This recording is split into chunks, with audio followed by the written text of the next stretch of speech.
Hop. Jean-Marie, à toi, pendant que je cherche. Je regardais, je pense que on est pas mal. Comme ça, il n'y a rien qui me vient. Je rebalaye la liste. Identité projet. On n'est pas préparé. Après, un des points, on est dans nos limites, aujourd'hui, c'est que on est souvent en face de, et je ne sais pas si c'est à cet endroit-là qu'il faudra le mettre, mais on est souvent en face de points sur lesquels on n'a pas forcément toutes les compétences ou tous les leviers. Je pense à des points juridiques, je pense à il y a certaines parties où justement qui peuvent être une limite pour nous parce que je veux dire, je dirais les membres autour de la table où on n'a pas forcément cette connaissance-là, cette compétence-là.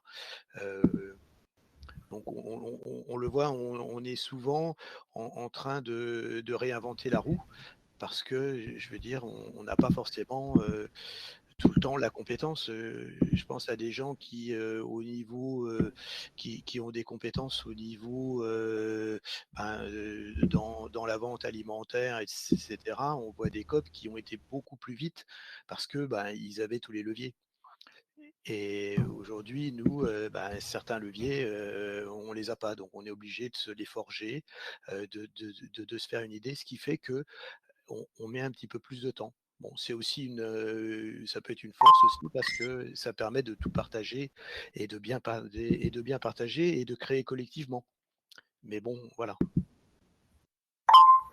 Après, je rebondirais en disant que quand on écoute d'autres COP, en fait, chaque COP a ses points de force et ses points de faiblesse, avec son contexte local, avec les gens qui en font partie.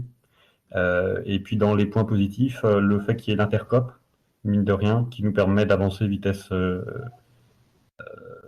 pas grand V au goût de tout le monde, mais qui nous a permis de bien progresser. Voilà.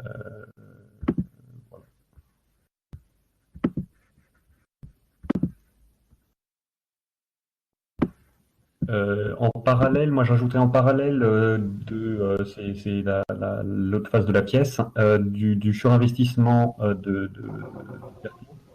c'est la nécessité justement de faire, on l'a peut-être pas écrit tel quel, mais d'arriver à aller chercher du monde et à les rendre actifs, proactifs au sein du projet. Voilà, le besoin de découper le travail et de rendre les gens à s'approprier tout ça. Peut-être que ce sujet, il fait plutôt référence à des enjeux pour demain, parce que il était certainement déjà présent aujourd'hui, mais il est peut-être encore plus demain, dans la mesure où vous avez quand même réussi à passer d'un groupe restreint de 10 déjà à 30 membres très actifs, et puis un vivier derrière d'une centaine d'adhérents. L'enjeu, c'est toujours garantir cet investissement, en fait, demain. Ce que je vous propose, c'est peut-être à ce moment-là qu'on bascule un peu sur cette question des enjeux pour demain, avec un peu la même idée, c'est de pouvoir repérer les sujets un peu clés, un peu centrales dans la réflexion. Donc, par rapport à ce qu'on s'est dit avant, je pense qu'on a le sujet de la prise de décision là qui me semble être assez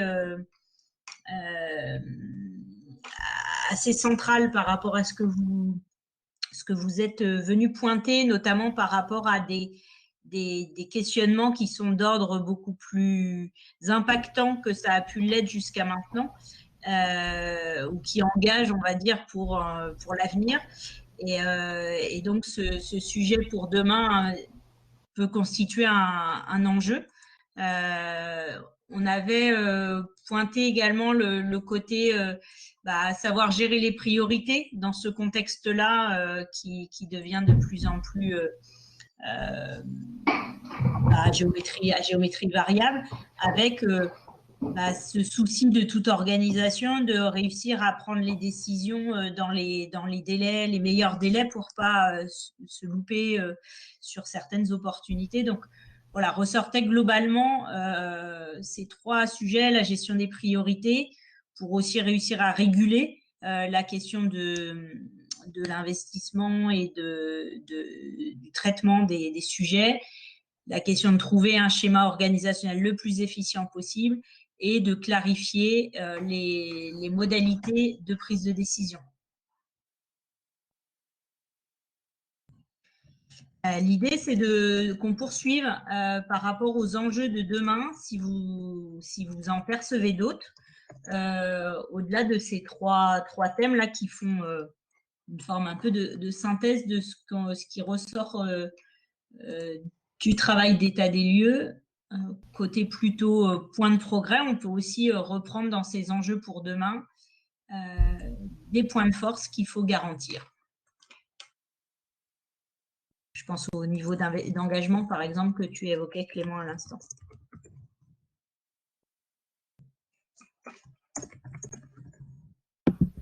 C'était une perche pour que je réagisse à quelque chose? Pas forcément. Bon. C'était pour illustrer, mais tu peux, maintenant que tu as la parole. Non, je parle trop, je me tais, j'écoute. D'autres enjeux qui renvoient plutôt à demain?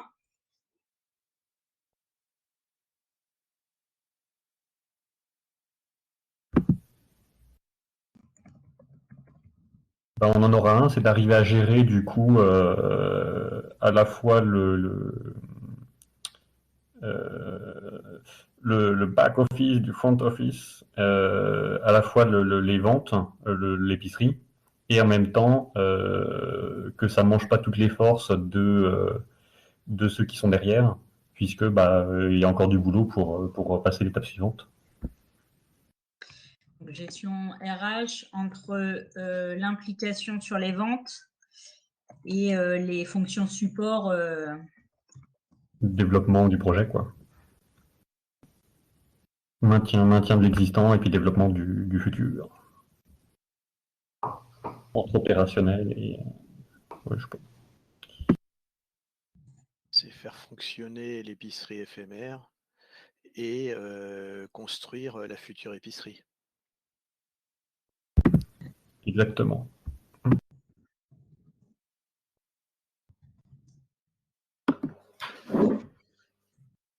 Moi, je dirais la communication. Enfin, toujours être, pouvoir continuer à permettre à d'autres d'intégrer le projet. Enfin, voilà, ça, je pense que c'est important de continuer à communiquer et de faire adhérer les gens. Et après, derrière ça, il va falloir retrouver un système pour les intégrer pleinement, concrètement dans les tâches à faire et dans le projet. Parce que quand on arrive et qu'on découvre le projet, on est novice. Et ce n'est pas forcément évident de s'intégrer dans un groupe qui est déjà un peu existant. Donc, il faudra trouver des formes pour intégrer, pour permettre à d'autres de prendre place et de faire avec nous, quoi.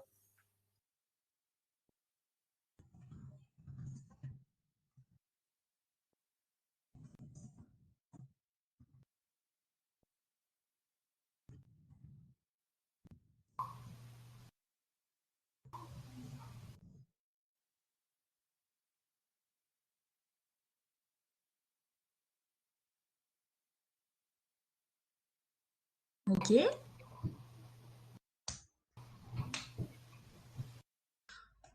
Ah, il vous reste 1,25 pour cerner l'ensemble des enjeux de demain avant de passer à une forme de priorisation si nécessaire. Après, moi, j'avais sur le local, par rapport à ce qu'on disait la dernière fois sur le local et la recherche, on était parti sur 2 scénarios différents. La première étape, c'est le garage de Nadine. Après, il y avait un scénario épicerie 1, épicerie 2, et après, le supermarché. Et moi, je me disais à terme, est-ce que c'est judicieux si on fait un premier scénario, je sais pas, dans l'ouest du Mans, et puis un deuxième scénario dans le sud du Mans, et puis le supermarché dans le nord du Mans? Est-ce que nos coopérateurs vont nous suivre, nos adhérents? Voilà, pour l'interrogation.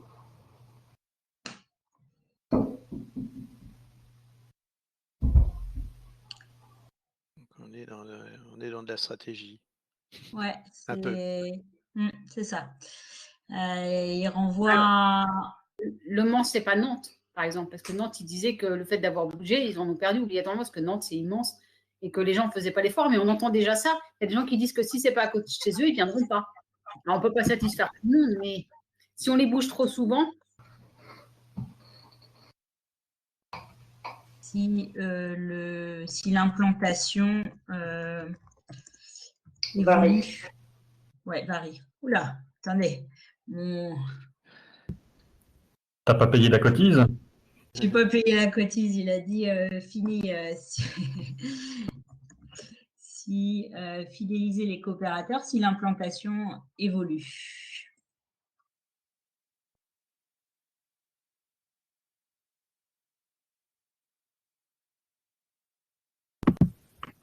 Alors, à beaucoup plus long terme. Ouais, beaucoup plus long terme, il y aura la politique d'appro. Qu'est-ce qu'on met derrière, comment on sélectionne, enfin voilà, la transparence par rapport aux producteurs, etc. Mais ça sera un travail de fond qui est donc c'est affiner l'enjeu là, c'est une stratégie, affiner la stratégie de demain. Donc, côté appro. Côté appro, côté implantation, on l'avait côté.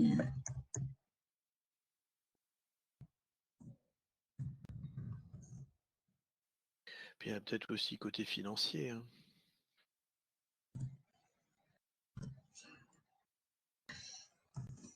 Côté financier.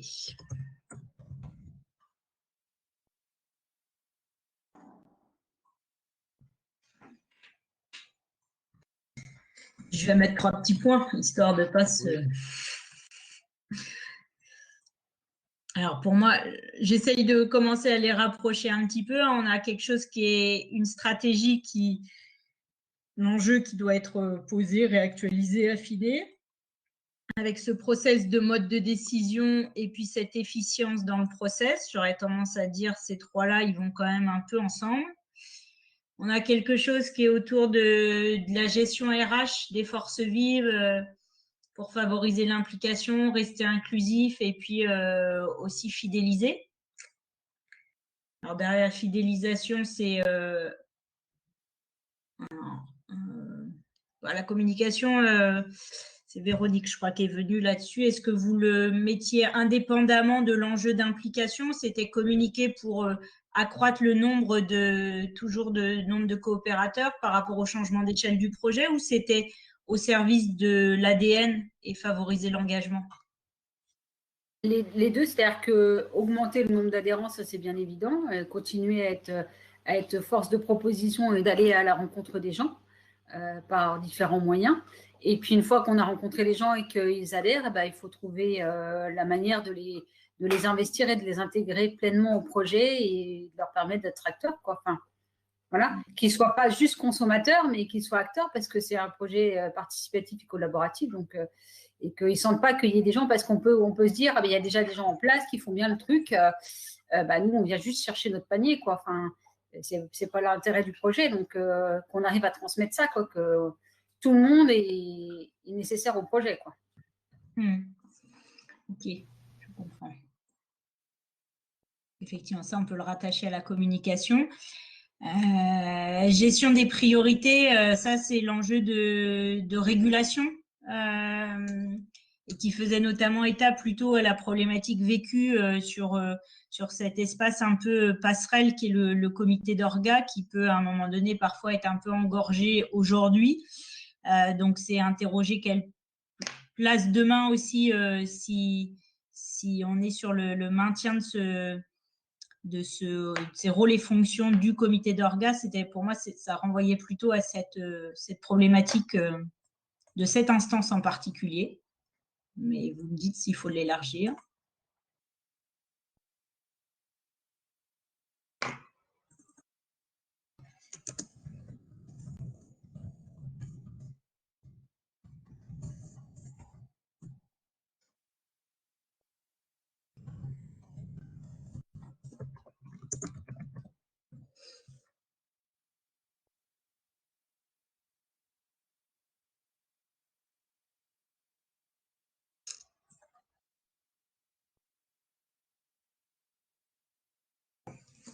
Alors, est-ce qu'on a fait le tour là de tous les enjeux que vous voyez pour demain auxquels l'organisation actuelle doit faire face?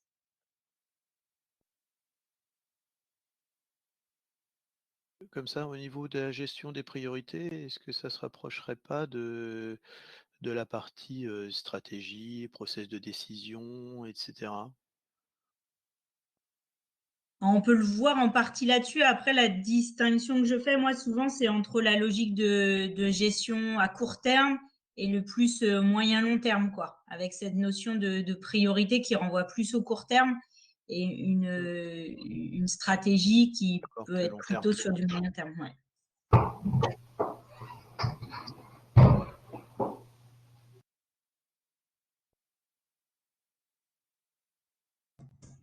Je vais être obligé de vous quitter. Je serai plus présent les prochaines fois.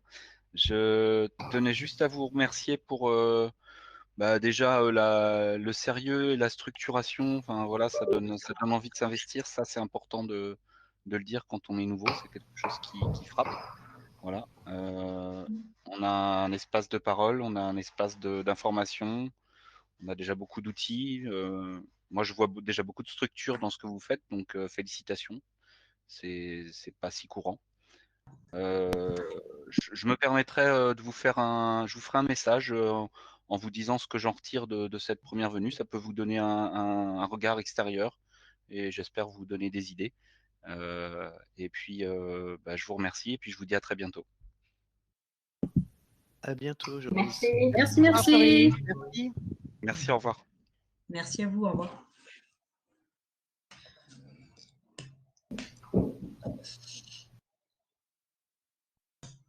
Alors, je reviens sur cette question de la photographie, un peu des principaux enjeux pour demain de ce modèle.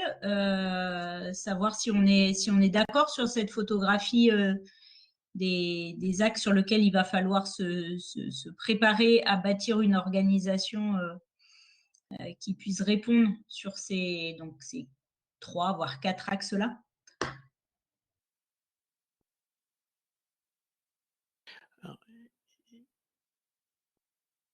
Il y a une partie, alors je ne sais pas si c'est là, et je dirais sur la construction de demain, le local me semble aussi important. Je ne sais pas comment on en a parlé un peu dans le présent pendant qu'on cherche, mais en réalité, il est aussi présent dans le futur. Alors, important par rapport à quoi vis-à-vis du schéma d'organisation? Parce que je l'ai entendu tout à l'heure par rapport à un local dont l'implantation évoluerait dans le temps, qui pourrait être un risque d'affaiblir la fidélisation. Quand tu l'évoques, là, Jean-Marie, ça serait dans quel sens la place du local et du schéma d'organisation? Alors, dans le schéma d'organisation, le local est un input comme un autre, mais je veux dire, ce que j'ai du mal à voir, c'est justement dans quelle est la place quelle est la place des autres éléments dans le schéma de l'organisation? Alors, on parle local, mais on a parlé alors, il est peut-être juste positionné au niveau de la stratégie, et à ce moment-là, on l'a. C'est-à-dire qu'on l'a pas, c'est-à-dire qu'on l'a pas mis, par exemple, dans la filée de la stratégie de demain, on n'a pas mis, par exemple, le local. Bon, il est dans les 3 petits points. Côté implantation, dans l'implantation, moi, je mettais le local derrière ça, mais je peux le réécrire de manière plus explicite. Après, je pense que ça se joue dans pas mal de groupes, par exemple en informatique, qui, je pense, est sous-estimé en termes de freins potentiels d'un projet de réussite et en temps d'investissement nécessaire ou de coût. Mais je pense qu'on a différentes entrées de groupes qui se regroupent derrière la communication, derrière la stratégie, derrière le qui décide quoi, etc., quoi. Juste une entrée par elle-même.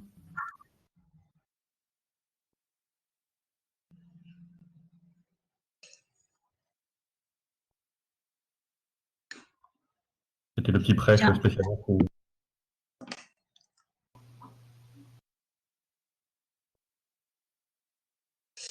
J'ai l'impression que ce sujet-là, il renvoie quand même à la problématique de la gestion des ressources humaines, c'est-à-dire avoir suffisamment de forces vives au regard des besoins de l'organisation, en fait, des besoins qui renvoient à différentes, au développement de l'activité, à des fonctions support. Et donc, on est vraiment sur cet enjeu d'adéquation en termes... Alors, sur le versant, je l'ai entendu plutôt le versant quantitatif. Après, il y a peut-être un travail aussi de faire vivre cet engagement qu'on trouve plutôt en dessous et donc l'accompagnement pour garantir cette fidélisation-là dans l'engagement. Et ça, valable un peu sur tous les thèmes, en fait, que ça soit le côté informatique, le côté logistique, le côté stratégique.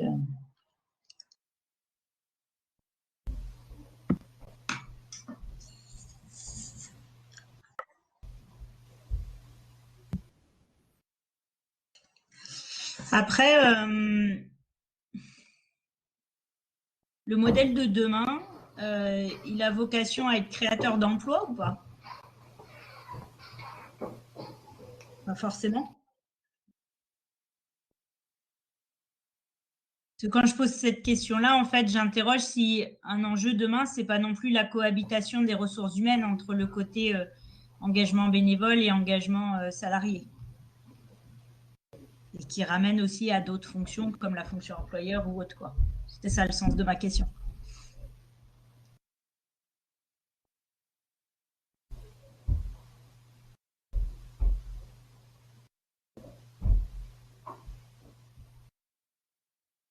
Bon, moi, je pense qu'un jour ou l'autre, ça sera nécessaire hein, d'avoir au moins quelqu'un qui pilote ne serait-ce que la fonction épicerie. Mais bon, je crois que ce n'était pas prévu au départ qu'il y ait qu'il y ait autre chose que des bénévoles. Je mets gestion RH bénévole et ou salarié, comme ça nous... Si jamais ça se présente, on est bien sur l'approche transversale.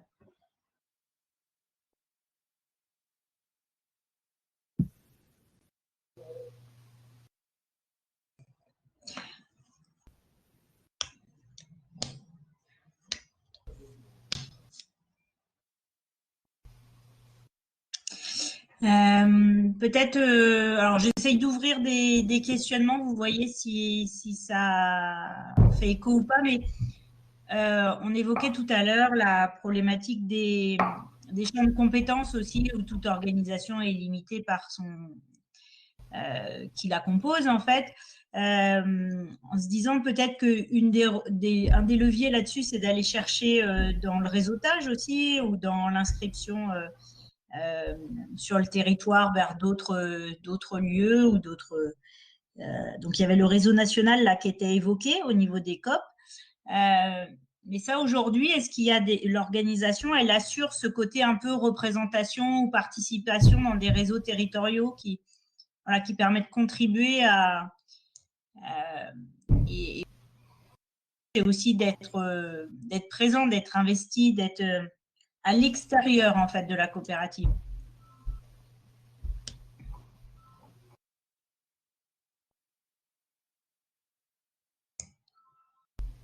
Ça, qui assure aujourd'hui cette part-là? Il doit y avoir une part qui est Clément, puis Svetlana était un peu aussi à un moment donné dans l'Intercop, qui est une structure un petit peu interne, enfin je dirais qui permettait de partager entre plusieurs coopératives. Et donc il y avait ce point-là qui existait. Je ne sais pas où ça en est. L'Intercop, moi j'y suis régulièrement, je participe aux Intercop Info. Il n'y a pas d'Intercop à proprement parler en termes d'événements, il y a des échanges réguliers sur les différents outils. Voilà, ça permet de rencontrer un peu des gens, d'avoir des retours, etc. Après, plus largement, au-delà du réseautage intercop, le réseautage local, il n'est pas structuré. On a Joël qui connaît quelques élus. Après, chacun a plus ou moins ses connaissances locales, etc. Mais je ne crois pas qu'on ait une structuration voilà, de la com vers d'autres structures locales. Ok.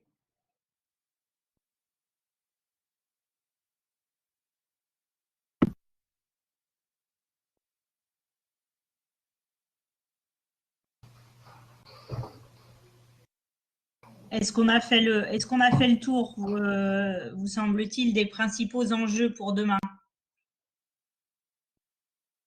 J'ai l'impression que ça résume assez bien les échanges qu'on a eus depuis le début.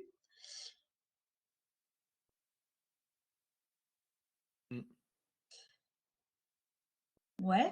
Si vous en êtes d'accord, je vous propose à ce moment-là qu'on regarde peut-être un petit peu de manière prioritaire s'il y avait 1, 2, voire 3 sujets qui vous semblent vraiment un peu le tiercé là, des enjeux pour demain à prendre en compte et à les hiérarchiser dans l'ordre, 1 étant le plus urgent, entre guillemets, sur lesquels se pencher.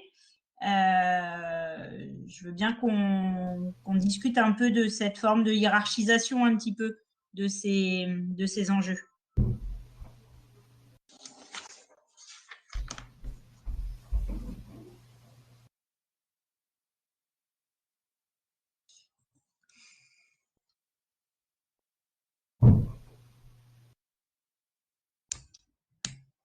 Quel serait pour vous le premier enjeu?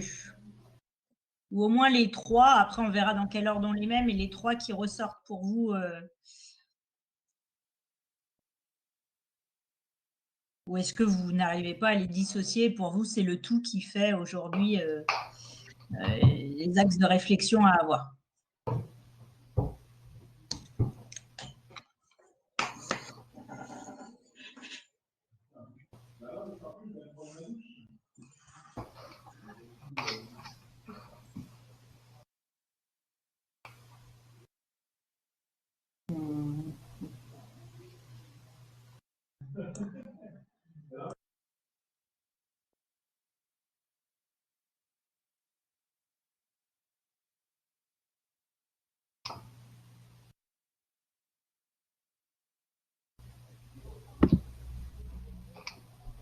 Je pense que la dissociation, enfin pas la dissociation, mais le pilotage stratégique, on est complètement noyé.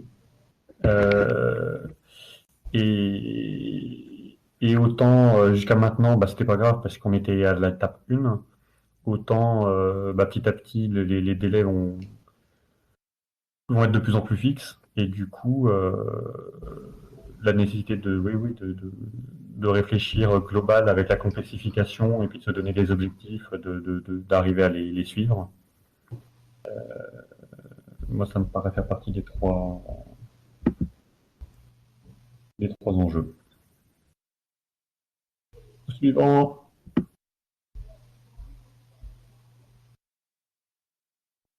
Je dirais moi je dirais le niveau d'engagement, c'est-à-dire qu'il faudrait qu'on puisse arriver à passer. Aujourd'hui, on est une trentaine d'actifs. Il faudrait qu'on passe à 50, 60. Il faudrait qu'au moins on double le niveau d'actifs assez rapidement pour justement pouvoir faire face à tout le reste.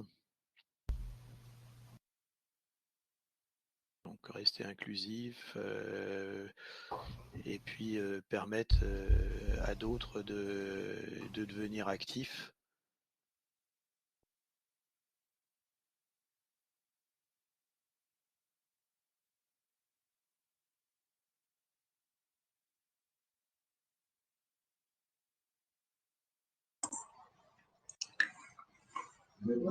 Donc là, vous arrivez avec deux sujets distincts, l'un et l'autre. L'un plutôt sur l'approche stratégique et le second autour de l'approche RH.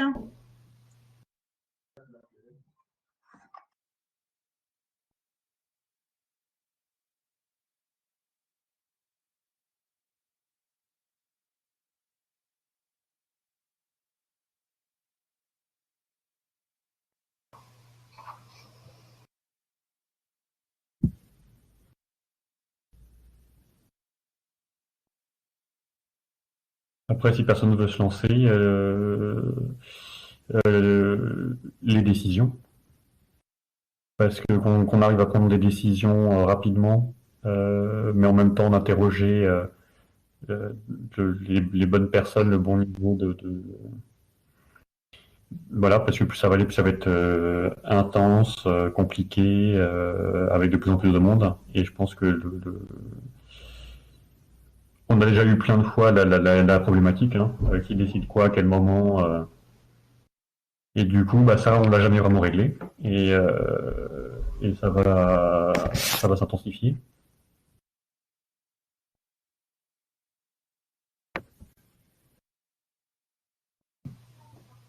On a le droit à un quatrième.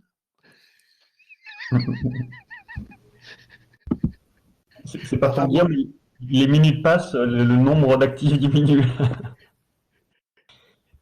Ah oui, si, autrement, bon, mais je veux bien que ce soit quelqu'un d'autre qui dise le quatrième.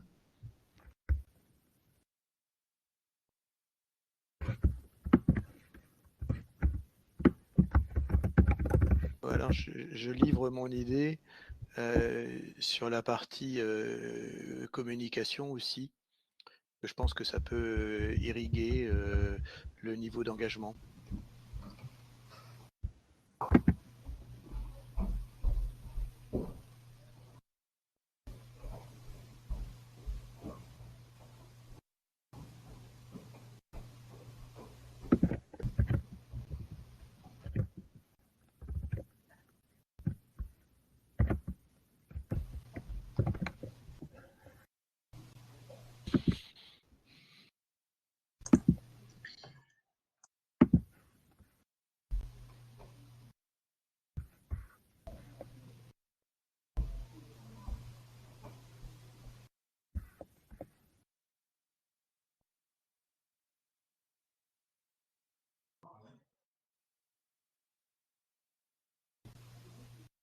Donc, vous en avez présenté 4, effectivement, là.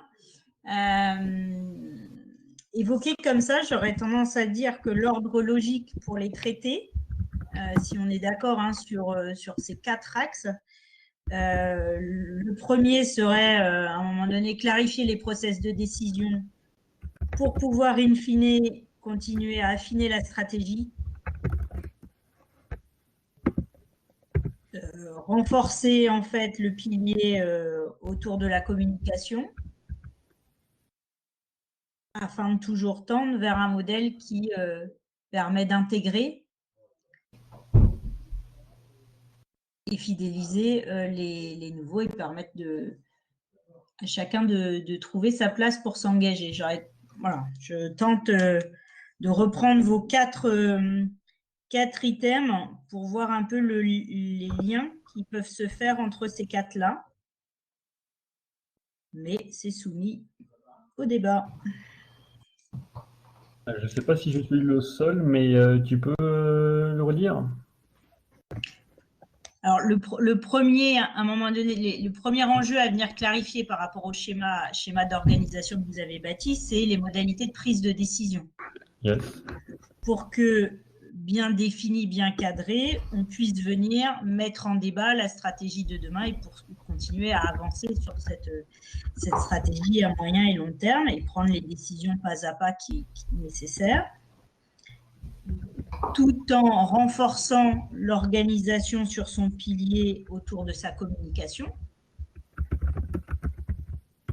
qui, en termes de ricochet, peuvent avoir des effets leviers sur la capacité à trouver de nouvelles forces vives et à continuer à intégrer. Voilà ce que j'avais, l'ordre dans lequel je les avais développés.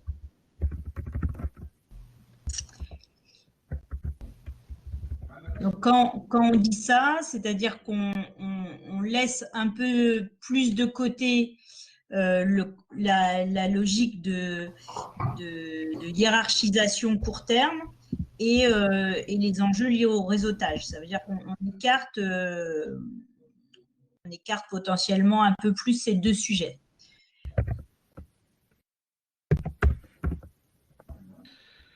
Mais ce qui me semble assez cohérent par rapport au stade d'avancée dans lequel vous êtes aujourd'hui et les raisons pour lesquelles ce sujet a été ouvert ce soir.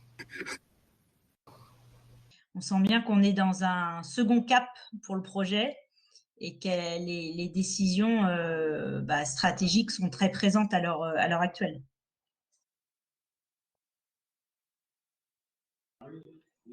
Est-ce que ça satisfait tout le monde si on s'accorde sur ces points-là, ou est-ce que il y a des réactions? Tout à fait d'accord. Moi, j'aime bien l'idée que c'est une nouvelle étape.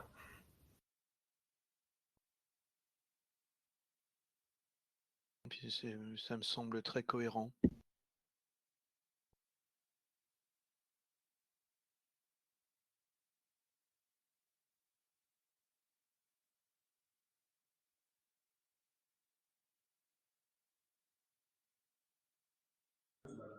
Alors, si on est d'accord sur les orientations là qui découlent de notre échange ce soir, ce que je vous propose en matière de perspective dans le cadre notamment de l'accompagnement qui a débuté entre le CAS et les fourmis, on aura prochainement un temps de bilan intermédiaire qui va être proposé, et c'est de soumettre un peu en matière de perspective ces thèmes-là pour savoir aussi si, au regard de ces quatre sujets, vous avez le souhait de continuer à être accompagné potentiellement là-dessus.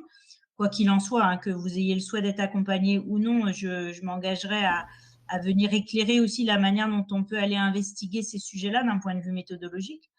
Évidemment, je ne prendrai pas position sur les choix à prendre vis-à-vis de ces thèmes-là, mais vous guider dans votre réflexion. Donc, par rapport à notre objectif de ce soir, je pense qu'on a abouti aux intentions qu'on s'était données, mais je laisse la main à Jean-Marie et Clément si vous souhaitez aller plus loin jusqu'à recueillir ce soir, si on en est d'accord là sur ces quatre orientations, déjà des pistes de propositions que les uns et les autres auraient à soumettre. J'ai une question, puisqu'on voit bien que déjà, rien que creuser, entre guillemets, ces quatre thèmes-là, c'est quelque chose qui nécessite un petit peu de temps, de partage, d'échange, etc. Quelle méthode on pourrait avoir pour éclairer ces quatre points, quatre points-là? Comment on pourrait faire ça efficacement?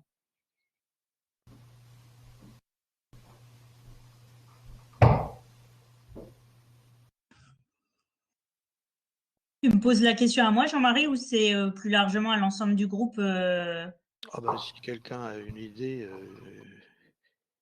quelque part, ou toi, Fabienne, comment tu verrais les choses? Est-ce qu'il y a une méthode, entre guillemets, comme ça qui vient à l'idée, ou est-ce que, je veux dire, parce qu'on voit bien que clarifier un process de décision, c'est, je veux dire, dans une organisation, on voit bien que c'est pas, et par rapport à, je veux dire, ce que disait Véronique, au niveau du local, on on voit, il y a une question au niveau du local.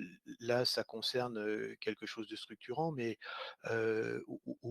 au-delà de ça, il y a plein d'autres décisions qui sont, qui peuvent être nécessaires. Donc comment on peut justement adresser, rien que ça, on voit que, c'est pas un point, c'est pas un point simple.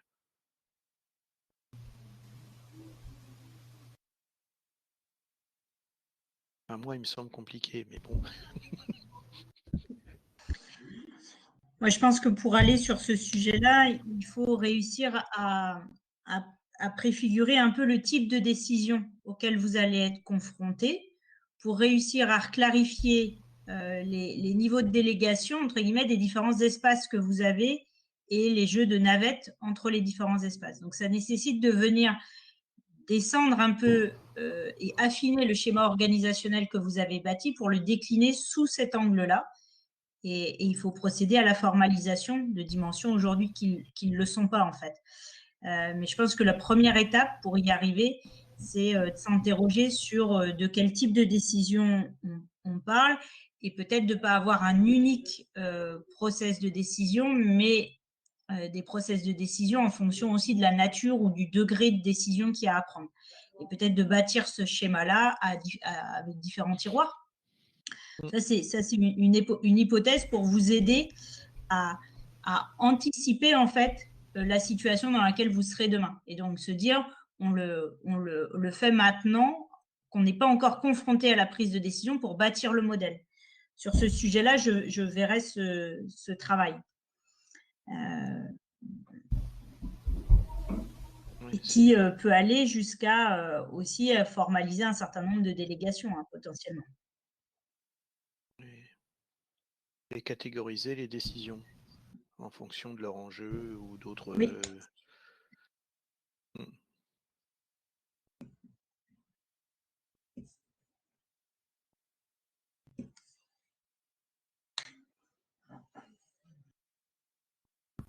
Tu penses à quoi quand tu dis potentiellement? Il y a certainement plusieurs méthodes pour y arriver. Là, j'en évoque une qui me vient. Jean-Marie, quand tu entends quoi par autre enjeu? Enjeu, par exemple, je sais pas, des décisions avec un enjeu stratégique, des décisions avec un enjeu opérationnel. Voilà, après, c'est enjeu, périmètre. Alors, j'ai pas comme ça, j'ai pas réfléchi plus que ça, mais bon. Que Fabienne appelle nature et degré des types de décisions. Oui, c'est à peu près, c'est une autre façon de les voir. C'est catégoriser les différentes décisions. Après, selon sur quelque chose qui parle qui parle et qui soit. Parce que c'est très difficile, c'est de catégoriser les décisions. C'est un peu peau de banane.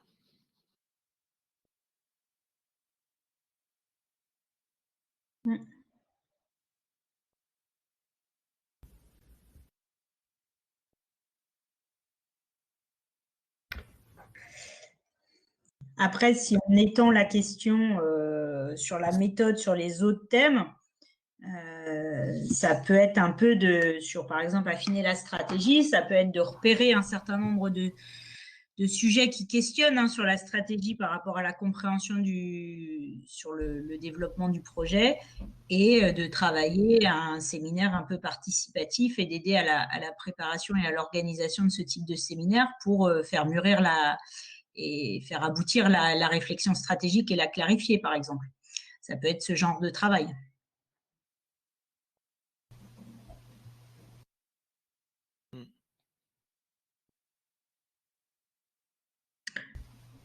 Mais la stratégie... Pardon, la stratégie, elle adresse, quand on parle de stratégie, est-ce que on adresse l'ensemble des points, c'est-à-dire à la partie financière, la partie, on est global et on couvre un ensemble, ou on est juste pour dire, en gros, voilà les étapes qu'on se dessine, ou est-ce qu'on va beaucoup à quel niveau de maille on va, quoi? C'est ça qui m'interpelle, qui m'interroge. Pour moi, la première étape, ce serait de définir déjà qu'est-ce qui questionne dans cette stratégie. Parce qu'on ne va pas tout remettre à plat. Il y a des choses qui sont déjà posées dans l'ADN du projet, qui guident la stratégie. C'est certainement venir affiner les points qui restent encore en questionnement ou qui font débat, ou que l'évolution du contexte vous oblige à vous re-questionner. Donc, le premier travail pour moi, c'est de déterminer le périmètre, en fait, de qu'est-ce qui est à clarifier par rapport au plan stratégique. Et c'est pas l'idée de de rebattre toutes les cartes et de phaser potentiellement le déploiement de cette stratégie. Pour moi, ça, c'est dans un deuxième temps. Si j'ai bien compris ce qui fait débat dans la stratégie, mais à prendre avec...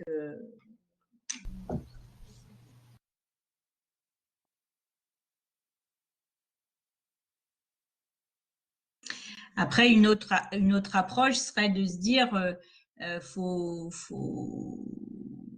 faut décliner la stratégie en scénario pour amener une prise de décision de l'orientation principale. Ça peut être aussi ces cas de figure qui nous amènent à repenser la stratégie, pour venir la préciser sur un modèle, une orientation.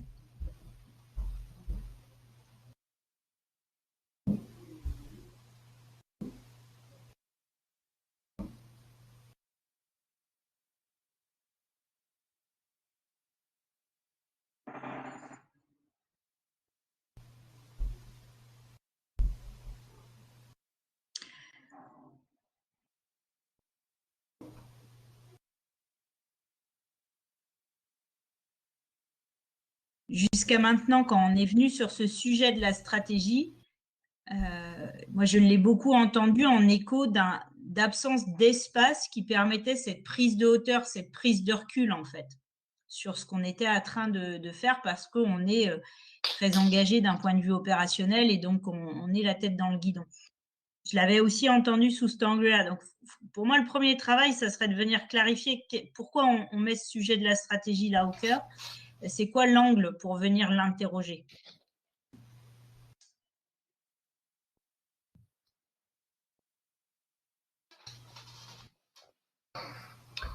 Le CA nous permet de prendre de la hauteur. On est d'accord, ouais, tout à fait. Mais si j'ai bien compris, Il vous aide à vous... Le CAS, c'est un outil pour adresser nos problématiques, mais il n'a pas vocation forcément à perdurer à toute la durée du montage du projet. Ah bah oui. Du coup, au futur, on a quand même un problème de pilotage stratégique. Ça, je confirme, effectivement. On est là en appui pour aider à passer certains caps, mais on n'assurera pas l'aide au pilotage permanente, effectivement. Ouais.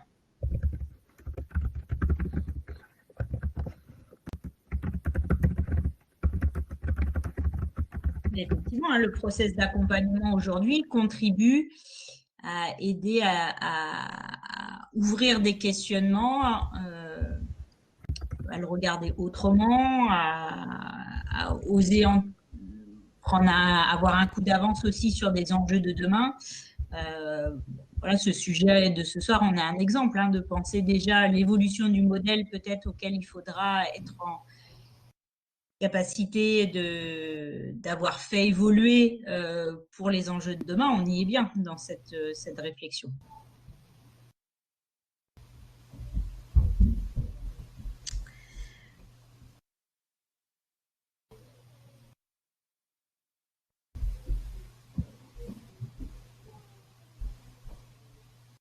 Moi, ce que je vous propose pour ce soir, c'est déjà que peut-être qu'on stabilise la prise de décision, parce que là, on est dans un exemple concret par rapport aux objectifs qu'on s'était donnés, de savoir si on retient bien les quatre entrées qui ont été évoquées pour les enjeux de demain, avec la hiérarchisation un peu du process pour appréhender ces thèmes,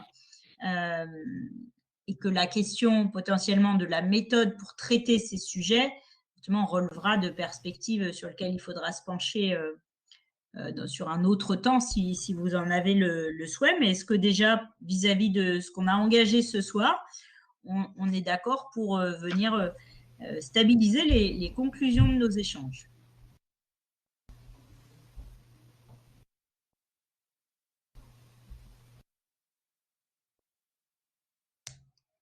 En ce qui me concerne, moi je suis tout à fait d'accord avec les quatre items sur lesquels qui ont été choisis, que l'on a choisis.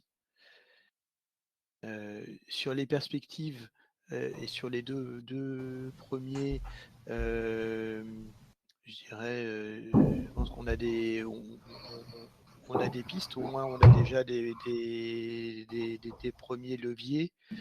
Je dirais, à mon avis, il manque un point, déjà rien que sur ces deux premiers leviers, on voit qu'ils vont nous occuper un petit peu.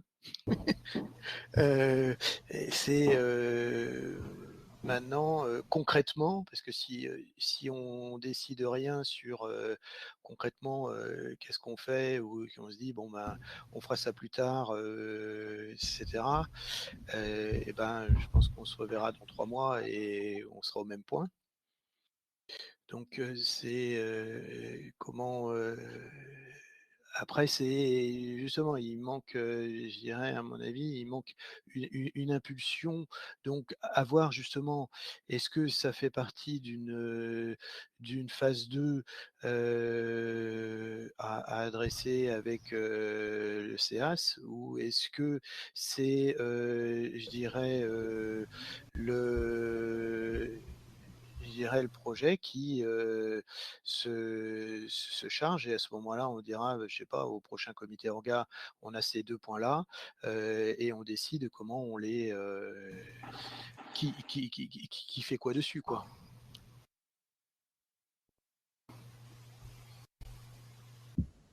Bah, après, rien que cette solution, tu vois, on voit qu'on n'est pas très nombreux ce soir. La réflexion sur ce type de truc, je ne sais pas si ça passionne tout le monde. Et puis, mine de rien, les besoins d'échange sur plein d'autres trucs sont présents en orga. Ça va faire donc 1, 2. Ça fera 5 semaines qu'on ne sera pas vu à la prochaine réunion orga. Alors, on risque d'avoir 50 points. Ouais. Non, mais à un moment donné, il faut qu'on puisse trouver le moyen, donc un sous-groupe, machin, enfin, il faut trouver quelque chose pour pouvoir, je dirais, adresser ces points-là. Et si jamais on les adresse pas, ben, je dirais, on n'a pas été au bout, et quelque part, on va rien tirer, quoi. Donc après, je dis pas que c'est le comité orga, il est là pour dire comment qu'on soit autour de la table, et je dirais qu'on puisse arriver à définir une position pour dire comment ce point-là doit être adressé. Si on mène un sous-groupe, comment on compose ce sous-groupe. Enfin voilà. Oui.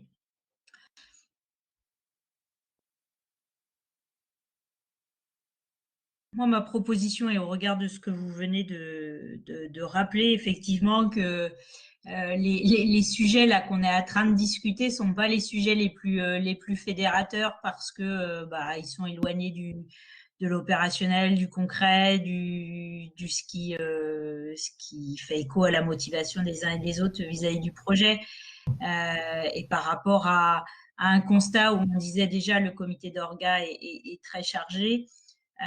Moi, j'aurais tendance à faire que la proposition revienne vers le groupe CEAS pour venir clôturer ce travail par rapport à effectivement un accompagnement qui est au service de ça, pour venir s'interroger sur les perspectives.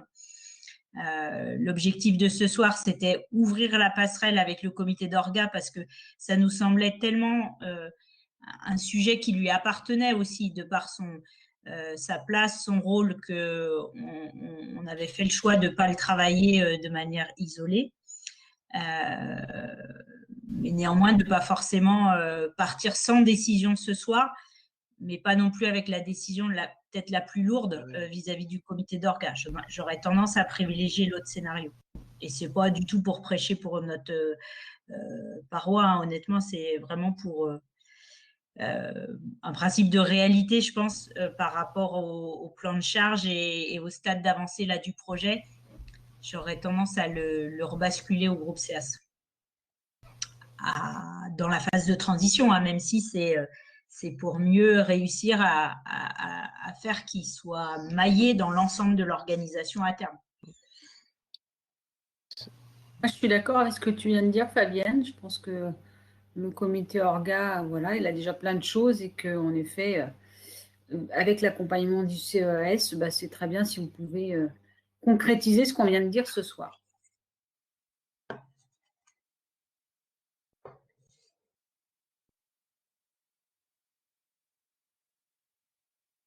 Après, le groupe CEAS, je vais faire le job, recrute toujours, hein, donc vous inquiétez pas, il y a toujours de la place.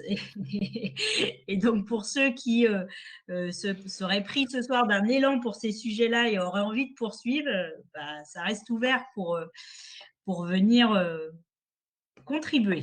Je ne pense pas que les membres vont me contredire.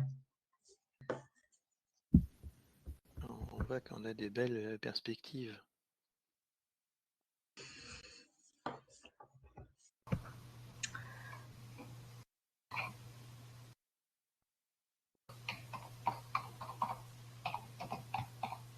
On part sur cette hypothèse-là.